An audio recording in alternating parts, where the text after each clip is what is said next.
Chapter 21, Cost Volume Profit Analysis. Now in this chapter we actually look at some of the foundation of classifying costs as variable, fixed, and mixed, and then we'll review the high-low analysis again, but then it goes quite a bit further and we look at contribution margin and the contribution margin ratio. We determine the break-even point, sales necessary to achieve a target profit, and then using a cost volume profit chart and a profit volume chart, we determine the break-even point and sales necessary to achieve a target profit. In other words, you may not want to just make nothing every year. You want to make some money. So how much do I have to sell to make, say, $100,000? And then finally, we compute the break-even for a company with more than one product, and we'll look at some operating leverage concepts and the margin of safety.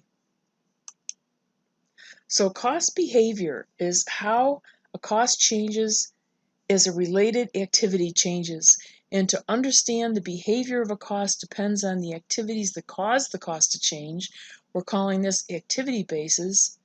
All right, and when the range of activity over with those costs are sort of valid, okay, they say of interest, but where it's valid, and that would be called the relevant range, okay, because if you take all costs over enough time, everything's almost fixed, okay, so time is an important concept here. The costs are normally classified as variable, fixed, or mixed costs. Now, variable costs vary in direct proportion to changes in the activity base, and when the activity base is units produced, we've got direct materials and direct labor are variable costs. So we want to focus on that word direct because that means it's directly traceable to a unit of product. And here's a good example. This company produces stereo systems, and the parts are purchased from suppliers for $10 per unit and assembled by this Jason Sound, okay? So we're just looking at direct materials here, and our relevant range is 5,000 to 30,000 units. His direct materials cost per unit is $10. Okay, it stays the same. Now, just as an aside, at work, in a real job, this might vary a little bit. It won't be perfect. But in the textbook and on your quizzes and everything, it'll be perfect, okay? Total direct materials cost starts out at 50,000 and goes up to 300,000. And as shown, variable costs then have the following characteristics.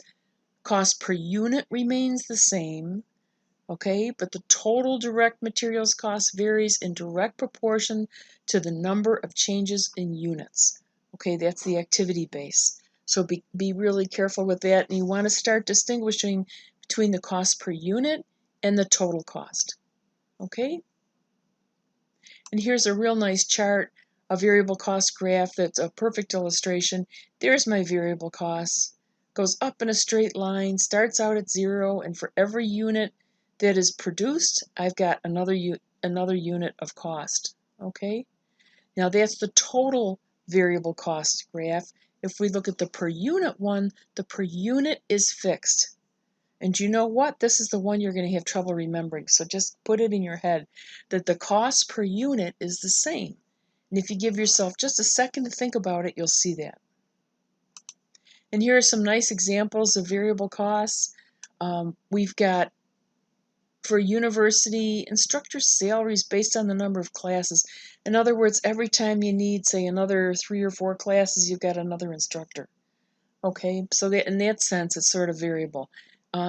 Passenger fuel on an airline, or airline fuel, okay, that would be based on the number of miles flown. Direct materials in manufacturing, number of units produced. Nurses' wages in a hospital, number of patients. Maid wages in a hotel, number of guests. And finally, teller wages at a bank would be the number of banking transactions. Now, fixed costs remain the same in total dollar amount as the activity base changes. So even though we produce more or whatever, that depreciation stays just the same. Okay, that's a fixed cost.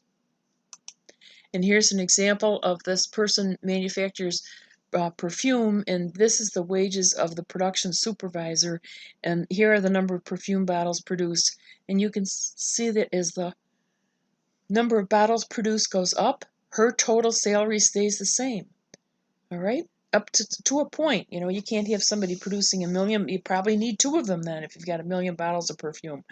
But the salary per bottle, this is the tricky part. It's going to start high and it's going to go low because the fixed cost stays the same. That's our numerator. The denominator, number of bottles produced, is increasing. So the salary per bottle of perfume will decrease. Okay? So the cost per unit, it's important, per unit decreases as the activity level increases, and increases as the activity level decreases. And total cost remains the same regardless of what happens to the activity base. So let's look at a chart of this. Okay, here's our total fixed cost. That makes perfect sense whether it's a salary that stays at 75,000 or depreciation stays at 75,000. This is a good chart. One you've got to think about a little bit though is the unit fixed cost. That will go down as we produce more because the denominator stays flat, but the numerator stays flat, but the denominator is increasing. Okay?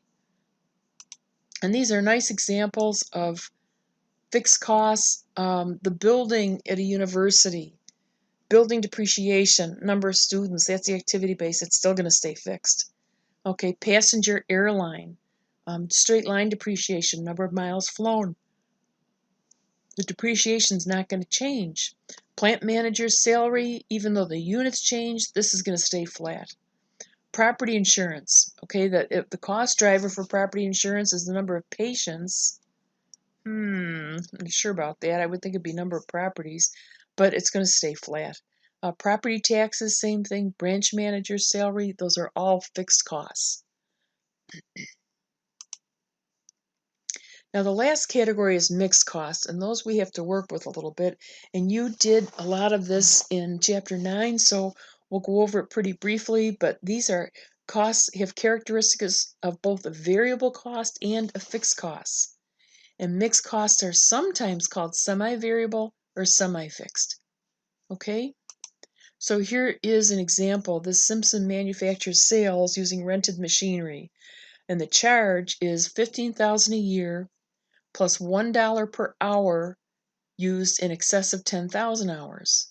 So as soon as you get to 10,000 hours, a surcharge starts. All right. Now the rental charges for various hours used in the relevant range are here. So we've got 8 to 40,000 hours. At 8,000 hours, it's just the flat 15,000. 12,000, I've got 2,000 hours to charge an extra dollar for, okay, etc. And here's a graph of that mixed cost. Now, not all mixed costs look like this.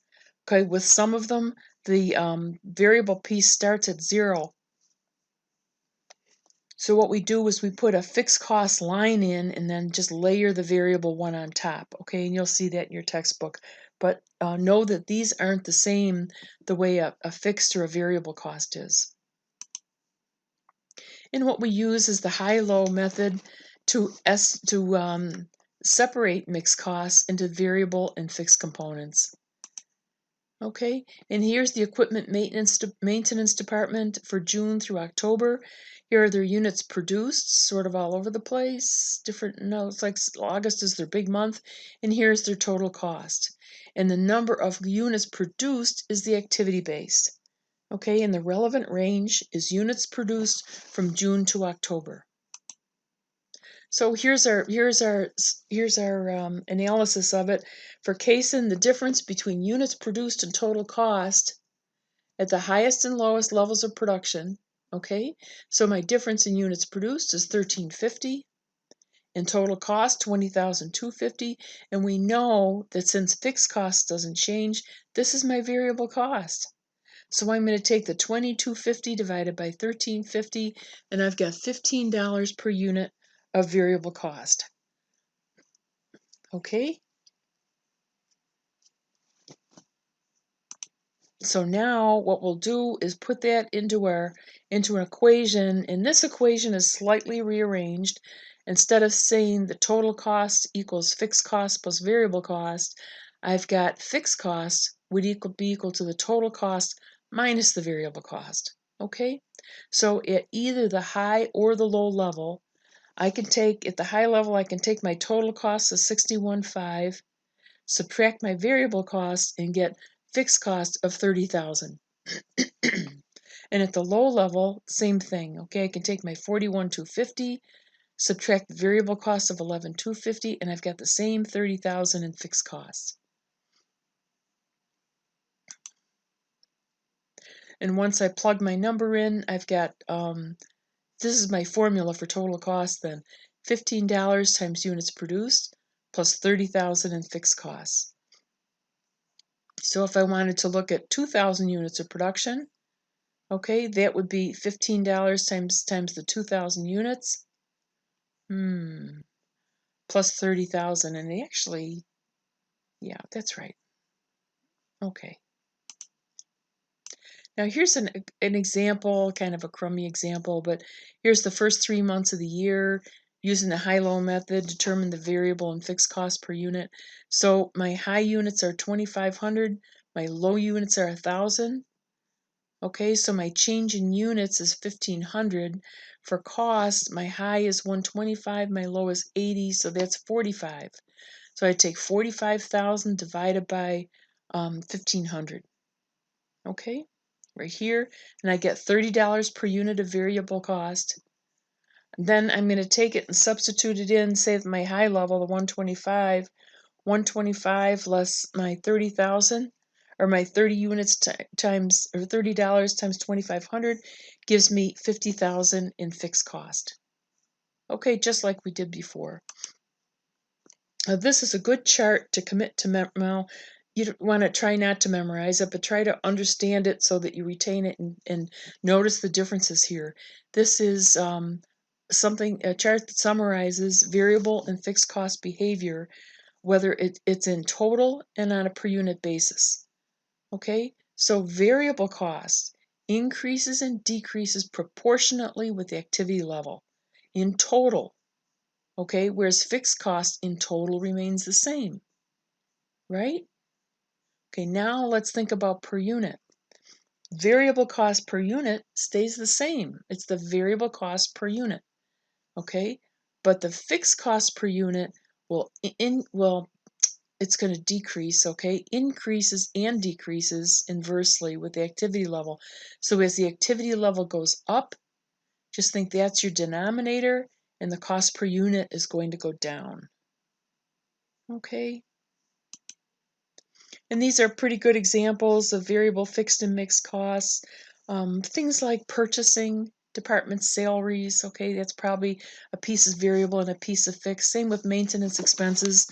Some you have to do every month, but then every now and then something happens. Straight line depreciation is a good best example ever of fixed cost, or anybody's salary, okay? And variable cost, direct materials, direct labor. Sometimes electricity expense, supplies, maybe, maybe not. Okay. The last one here, to summarize the cost behavior concepts, one method of reporting variable and fixed costs is variable costing or direct costing. Okay, that's what it's called, and we'll do that later in this chapter. And under variable costing, only the variable manufacturing costs, direct materials, direct labor, and variable factory overhead are included in the product cost. Okay, the thought behind it is that fixed factory overhead, it's treated as an expense of the period because you can't do anything about it. Okay, even if you don't produce anything, you're still going to have this fixed factory overhead. Okay,